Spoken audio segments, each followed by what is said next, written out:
Hi everyone, welcome into Drums by Liz.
I probably should have stopped the video and not recorded right now because all the flub ups with the sticks or whatever. But hey, just for a good laugh, right? You know.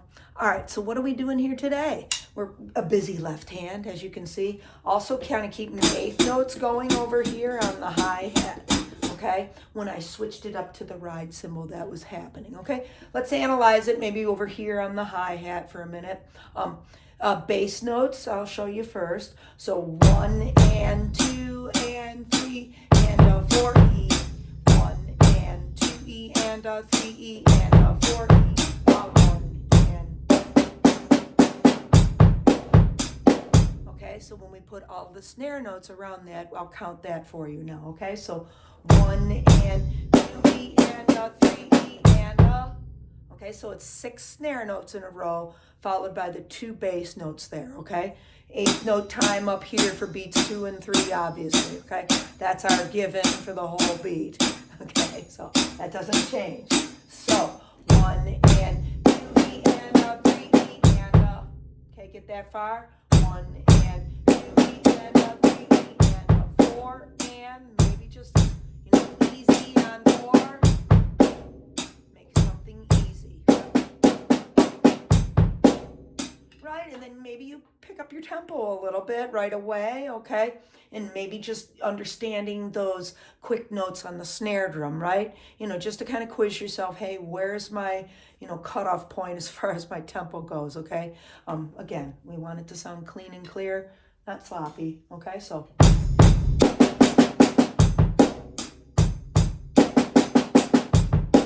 and you don't want to try to be try not to, Herman Munster it or whatever, however you want to say it. Let it flow. Right? Just let your hand relax. And do the best that you can to keep that under control and even sounding, okay? And of course, yes, we could maybe do little ghost notes and stuff like that eventually. All right, so that sounds kind of nice to do things like that, but that gets a little bit more advanced, okay? We'll keep it simple here. Okay, beat 4 then, rather than just 4 and 4 E and What I like to do too is to put a little grace note on the okay? And drag it back into beat 1, okay? So 1 and 2 E and a 3 E and a 4 E, 1. Right, so a little speed with it.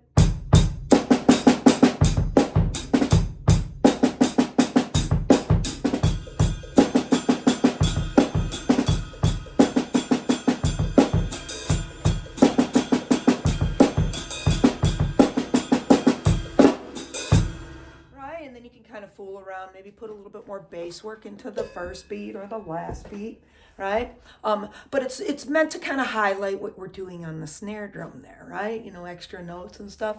And then, like I said, embellish it with those little grace notes around that, and then try to play with it, right? So we'll see what happens, and we'll kind of maybe move around a little bit, throw in some little fill-ins with it, just to give you a little bit of idea, what I would do, and then see if you can kind of, take what I have and build on it, okay?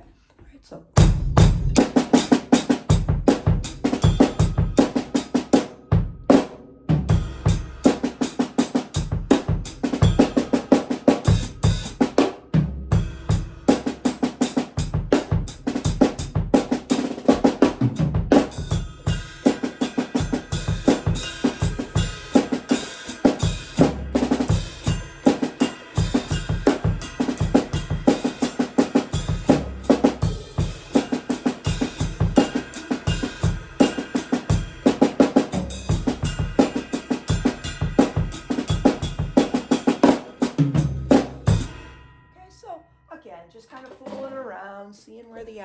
takes us, right? So many times, you know, just from practicing and going through different ideas, moving your arms and hands and feet around into different orchestrations, gives us all of these great ideas, okay? So, you know, do your best to kind of float it around.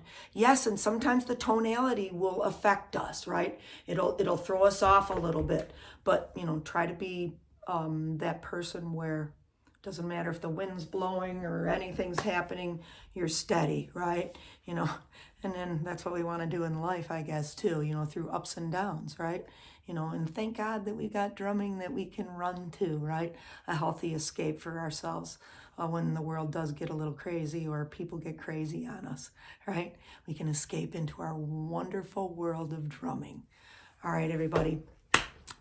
Lots of happy drumming to you and lots of blessings. All right, everybody, take care and have a great week.